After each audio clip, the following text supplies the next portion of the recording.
Hey everyone, you tuned into our Well Balanced Mondays discussions. I'm the host, the tour guide, and we decided to change it up from Monday Well-Beings to Well Balanced Mondays.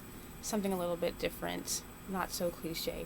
Anyways, it's September 19th, 2022. At any point in time you're consuming this, I can only hope you're doing well. Thank you so much for spending your valuable time with us. I'm here on YouTube as well as Facebook, and I got the podcast going as well. Thank you so much for tuning in at any point. So we are going through our book, Prayer, Faith, and Healing. We are in week 2 discussing the heavy topic of abuse and how to stop being a victim. So without wasting any more time, let's just get straight into the talking points today. So defining abuse, how to stop being a victim, and getting into the right mindset, and then eventually ending the cycle. So last week I just gave a brief introduction because I felt that it was on the surface. It had really good information and I wanted to really get into it, but definitely wanted to get into a little bit more detail. So I know the podcast listeners cannot see it, but here's a copy of the book, again called Prayer, Faith, and Healing. The authors Kenneth Winston Kane and Brian Paul Kaufman. So let's talk about abuse and defining it. So any treatment that negatively impacts the self-worth of another person, psychological, physical, verbal, any types of threats of intimidation, tactics, sexual harassment type scenarios could all be defined as abuse. Sorry, I don't have my mouse right now. I'm really sad. Going through my notes. So from the book, it's called Broken Spirit, Boundless Joy. On page 73, I just recently read this book by a Christian author named Kathy Bates, and she shared her testimony about abuse and different experiences she had. And she says, it's important to know that the brain is a very strong yet sensitive organ. It is the most complicated organ in the body, but the brain also easily altered by outside influences. In my case, there was a lot of neurochemistry going on because of the abuse. That can cause changes in the way we think and process things. Again, that's by Kathy Bates, a Christian author. So Daryl R. Woodward, he's a licensed counselor. He also shares that abuse can be statements referring to someone as dumb, stupid, idiot, or essentially curses on people. Some say that the verbal insults are worse than being hit by hearing the constant negativity. So what turns a wonderful person into a nasty individual? Some people are pure evil. Let's just put it out there. The book does not say that, but that's just my opinion. Some people are genuinely evil. There's no rhyme or reason for it. But oftentimes, it's simply put, I'm trying to find a direct quote so I don't butcher it for you guys. Page 142, it says, fear of abandonment is often the root cause, according to Joan Winfrey, PhD. Abusers are scared, dependent people who cling so tightly to their relationships that they often squeeze the life out of them. So, common triggers in men is a fear of losing their control. And then she says, many victims have such poor self-esteem that they feel like they deserve to be treated poorly. And again, many male abusers are angry men who feel like victims, and their way of gaining control or power is by humiliating other people. Dr. Winfrey continues to say, and then that sexual abuse isn't about sex, it's about power and control. Okay, so I need to put a little disclaimer in here. I mentioned it last week. Again, this is not in the book, but I needed to bring it up because sometimes when we hear things that we don't agree with, it hurts our feelings, it triggers us, it upsets us, but that's not necessarily abuse. Sometimes we have some unearthed damage, trauma that we need to address, and that's where it stems from. But simply having a different opinion or not agreeing with you on something and it causes an emotional response into you is not necessarily saying that the person who's saying these things to you has any intent to cause harm. The intent may not be malicious. It may be, hey, I don't agree with you on this, or the opinions or facts are incorrect or wrong or not accurate. So we are living in an era where a lot of people get offended by things if you don't support or agree with them fully. This is why we need to address some of the issues of abuse and things that have happened in the past. So going back to the book, though, reference, it says, a portrait of an abuser. Just a few samples. This isn't a complete definitive list. quickly on the surface. It says someone that's observed violence or experienced it as a child, someone that has chemical dependency, if they're cruel to animals, very cynical or judgmental, very quick to judge and critique, poor relationship boundaries, unable to apologize, very defensive when angered, both manipulative and very charming, and also they use guilt to control. So there's a lot more, but just a few. So victims, though, they may try to change their behavior in the attempt at changing or making the problems go away. Unfortunately, though, this does not work because that's not the root cause of the problem. On 143, it says, often the abusers are men and women who were abused as children, and they may never have known any type of relationship. So kind of repeat behaviors and patterns. And then since this book is primarily Christian-centered, Christian women are more prone to non-confrontational responses, enduring the relationships, submitting, and then forgiving over and over and over again. So, a quote from Winfrey says, Dr. Winfrey, never does God say that he expects the wife, to suffer at the hands of her husband. Page 145 again says, husbands are called to love their wives as their own bodies, Ephesians 5:28. Love your wives just as Christ loved the church, Ephesians 5:25. So that should be the main focus of the husband relationship. And it goes the other way too. Women need to respect their husbands as well and not verbally abuse them. Women are more prone to verbal abuse, psychological tactics, as well as using up all the resources. But they are physical abusers out there as well. Alright, so let's go ahead and get our way over into segment 2. So let me just put a little quick note in here. Alright, continuing on. Okay, so segment 2, how to stop being a victim and how to get into the right mindset. So first and foremost, I kind of took some of these suggestions out of order. I felt it was very imperative since the book's called Prayer, Faith, and Healing to talk about prayer a little bit more in this segment. So pray for inner healing. In the beginning of the book, I didn't mention it because I thought it was a little bit heavy, but there was an example from the intro where there's a woman who shares as a child she was assaulted by her grandfather and had spent years and years dealing with that trauma, and the prayers for healing was imperative and effective for her to release that and continue moving forward in life. So prayers for healing for all aspects of the relationship. If you're in the midst of abuse, if you are in the process of changing the cycle, if you are out of the situation in safety, still prayer, meditation, all of that stuff to help repair the damage. So I want to repeat the quote where it says, many victims have such poor self-esteem that they feel like they deserve to be treated poorly. Okay, so everything else after this point right here for this segment is going to be from experience or other sources of training that I've pulled and put together for these notes. Everything else coming from this segment is not from the book, okay? So you can't get mad at the authors, you can get mad at me if you disagree. And let me put the disclaimer out there, I am not a doctor, I have no licensed degree or anything. This is experience, this is other people's sources, this is online searching, research, so like that character from the Magic School Bus. According to my research, so that's what we're going to talk about.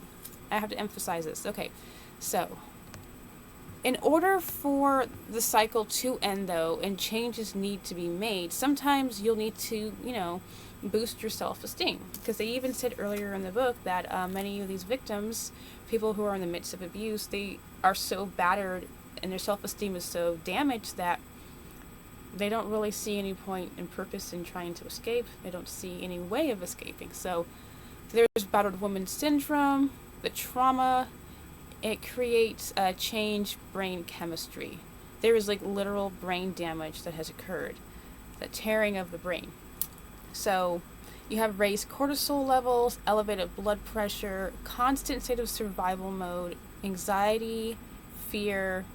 So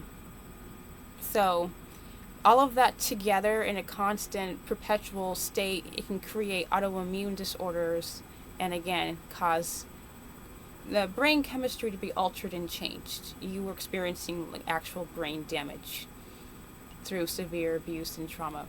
And also, if you want to talk about limiting thoughts and beliefs, your subconscious, if you're constantly hearing negative things, even if you're not getting physically abused, if you're surrounded by perpetual negativity, lack of support, lack of emotional support, neglect, all of this does impede on your development, on your health. If your mental health is not well, then your physical health won't be well, and you won't have any incentive or purpose to continue striving or getting better. So, again, I'm no doctor, but according to my research, magnesium and vitamin D3 helps to improve depression symptoms. So if you have the ability to access any vitamin supplements and nutritional things, I'd encourage that. If you have the availability to control what you consume, if you can get access to these things, hit up the doctor's office, ask for supplements and vitamins to help. If you're already on something, I'm not saying to change your regimen, just saying that you can possibly add some additional things to help repair your cognitive function and your emotional state of mind. So I like to bring up ashwagandha. It helps with stress response. It's been scientifically proven to change the chemical process in your brain. So look up again ashwagandha. I'll spell it out for you. ASHWAGANDHA. So there's also a mushroom powder you can add to your coffee or tea or water called lion's mane. That one helps with the memory, neurological connections in the brain. That one again has lots of studies done on it. Moringa leaf and matcha green tea, mood stabilizing de-stressors, help calm you down. So again, if you have access to any of these types of things, there's a lot more out there. That might help you to get into a more calm, relaxed state of mind so you can think. So, also, we're talking about prayer. The power of prayer, the power of meditation. If you get into meditation, they also get into the breathing techniques and tactics. So again, it'll help with your processing of information, how to cope, how to strategize and find ways to get into a safer environment. If at all possible. So some suggestions right there. So learning prayers, meditation, breathing, and all of this is designed to help boost your self-esteem, to remind you of your self-worth and why it is that you need to get out of an abusive situation. So also another great book right here called A Cry of the Heart, a survivor of human trafficking shares her true story right here. This wonderful woman right here is coming out of Central Valley, California, Fresno.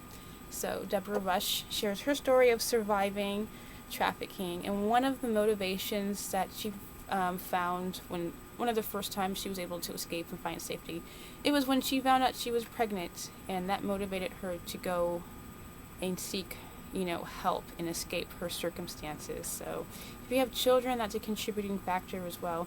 And if you are an abusive person, I didn't put this in my notes, but it's also very important. We're going to talk about that more in segment 3.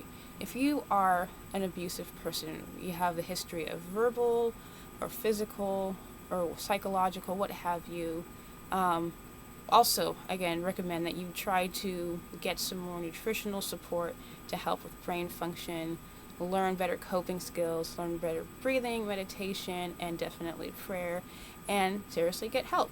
So, all of us could use some of these tidbits. Definitely know I've been in positions where I was not the most nicest or most agreeable, so I'm finally in a position now where I can say, I feel like I can relax. I finally feel relaxed, like I'm not running out of time. So, if that makes any sense, stay tuned for segment 3. Just going to put my notes in there. Alright, thank you again so much for your patience and tuning in. We have a little bit more to cover, and I know time is of the essence, so I'll try not to take too much of your time. So, segment 3, ending the cycle. So after we've discussed additional things to get your state of mind a little bit boosted up and your self-esteem and your thinking a little bit more clear, let's talk about more what this book has to offer. So now everything is coming again from the book. All these notes, tidbits right here. Okay, so set some boundaries. They have a slogan. Mr. Darrell R. Woodward shares. It's called Refuse Abuse. Simple, straight to the point. Just refuse abuse. We have to refuse to do it, and we have to refuse to accept it. You must believe and affirm it is a truth. It is the truth, okay? I deserve to be treated with dignity and respect, and I refuse to accept that kind of treatment. You have to believe that, especially if you need to get out of the circumstances that you're in. And it's going to take a lot. So they say that, you might have to leave. Go to a friend's house, go to a woman's shelter. If you have never had to do that before, that's very, very scary and very, very nerve-wracking, especially if you have children. So that's why I was saying, if you're contemplating, I know that I need to get out, I need a better circumstance, I'm not in a good place. Again, prayer, meditation, breathing techniques, reaching out, and like I said, getting some additional nutritional supplementation to help. So if you need to get out, please get out, but set some boundaries, refuse the abuse, and you have to believe that you're worth it. Okay, next. Tell church leadership. If you're a part of a church, even if you're not a part of a church, that's kind of what the church is for. You need to find a place to get out. If you don't know where to go, contact a church and see what resources that they may have. Part of the church discipline, part of the church's role is to discipline members, and making a pastor more aware could help, possibly could make member undergo treatment. So if you are living with an abusive person, you guys are members of a church, tell the pastor, and they may be able to help you. And then there are some churches that do offer on-site support. They have different groups, parenting classes, different AA type things. I know there's one called Celebrate Recovery. I've been to some of their sessions before, or different things over the years, over this past year. Gone to a couple of churches and participated in their Celebrate Recovery. And a quote from the book, it says, "The church could be a powerful instrument to hold abusers responsible and provide safety for victims and children." So, also with proper training. So, churches out there, if you're considering ways for outreach programs, considering how you could help victims or survivors and aid them in their recovery and protection for their children. So, prayer for inner healing. Again, we talked about this throughout the entire process. You need during the abusive situation, when you're in the process of trying to break free from it, in addition to when you're out into safety. Like I mentioned before, even if you find safety, your brain is still going to need to recover, again, depending on how severe your abuse is. I have two examples of women who've experienced abuse in their lives. One woman right here, again, a cry of the heart. She was a survivor of sex trafficking and became, is now a pastor's wife. Another woman right here, broken spirit to boundless joy, has experienced abuse in 2 different marriages, assaults as well, mental manipulation, mind control essentially, and she's come out a much stronger woman with this powerful testimony. Both of these women are wonderful examples of having resilience, trusting in God, allowing God to lead them through and come out stronger, writing these inspirational testimonial stories to share with you. So I encourage you to check those books out. Again, A Cry of the Heart by Deborah Rush and Broken Spirit to Boundless Joy by Kathy Bates. Both true stories, Christian testimonies of women who've survived abuse. So definitely check those out if you need a little bit more of confidence boost or some kind of support. They've got support ministries as well, Breaking the Chains. And then this woman has Psalm 23. I'll have to put that somewhere else in the note. Actually, no, since I'm right here with you guys, I'll share it with you what it is. Her ministry. I'm trying to find the exact. It's Psalm 23. Oh gosh. So sorry. I feel bad not having that ready for you guys. Okay, I'll have to come back to it. But something Psalm 23 Ministries. Check out Kathy Bates. So, again, prayer for inner healing, and then next section would be insist on change. A restraining order or spending some time in jail may help in some circumstances, and others it may not be enough, because you have people who do not respect boundaries at all, who are that abusive and that scary, or the law enforcement resources are way too backed up and they cannot get every single call that comes in. So this is why the prayer aspect, getting your resources and getting your mental state of mind squared away so you can prepare for worst case scenario if jail and restraining orders do not work, if that's not feasible for your circumstances. But let's say that let's say everything is going well, and you need to insist on change. Some of the things could be to deter the destructive behavior, is giving up controlled substances, and pornography, the book includes, which devalues people in the eyes of the viewer. I'm actually doing research right now. I'm working on this extensive course, and part of the research I've discovered, well, I knew it before, but I was doing some specific research today, and a lot of serial killers had porn addictions, and there is a link between violence and pornography addiction, in case you did not know. So if that's an issue with some people in abusive homes, if you are insisting on change, that is one thing that you would have to insist on. Again, which it devalues the people in the eyes of the viewer. And for, again, Christian men that have an iron fist ruling in their household, they need to have an attitude adjustment and go back to the servant leadership. Again, with the Ephesians 5:25 and Ephesians 5:28, love your wives just as Christ loved the church. So another option would be get them to the group counseling. Couples counseling may not be effective because the abuser could manipulate or outsmart the counselor if it's just the two of you. But if you get them into a group setting with other people like-minded who have similar problems, there's more accountability. The other people there are not going to let you get away with, they're not going to let you manipulate. You can't, what is that expression? You can't bullshit a bullshitter type thing. So group counseling might be a better alternative. Get them to the group. And then, very important though, and I think a lot of people don't really consider this, do not rush the reconciliation aspect. It could take a while for change behavior. And let's say you are a faithful spouse, whether you're the wife or husband, and you really, really love your spouse and you don't want to end a divorce and you believe in them. Because we've heard lots of stories. That's another reason why it's good to read some of these testimonial stories. And we mentioned before, a lot of Christian women are very prone to being stuck in abusive situations. I've heard so many positive stories of spouses having really great marriages. They have some rough patches. They're able to rebuild and rekindle their relationship, and they've been solid for decades after some of the rough patches. The thing is, though, is it does take time, and if someone's been in a perpetual habit of abusive habits or tendencies, it could take a year to 5 years to experience change behavior.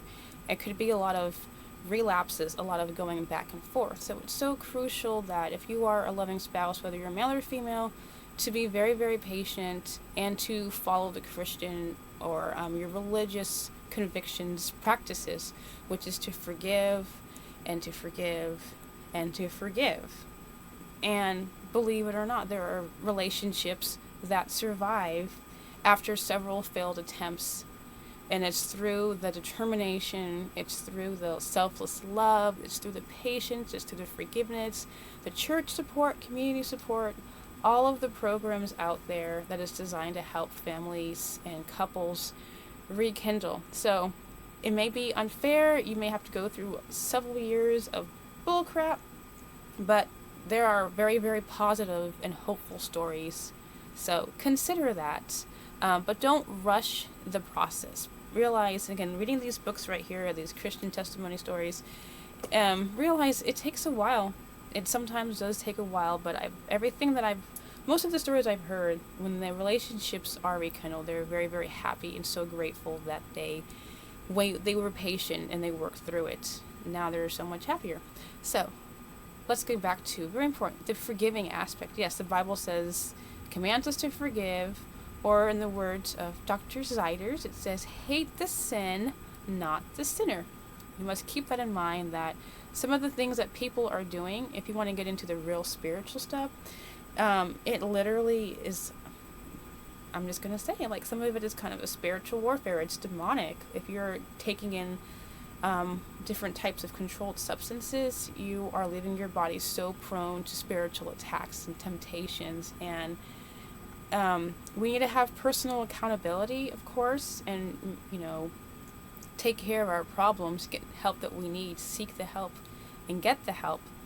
We also need to acknowledge as well that there are forces out there designed to destroy, kill, and pretty much cause chaos and confusion in lives. So, delicate balance, personal accountability, but also accepting the fact that we are in a spiritual war battle. So, as a person who's experiencing abuse, this might help you to realize, okay, it's not necessarily the person, there's other things influencing these people, and I need to forgive them and love them.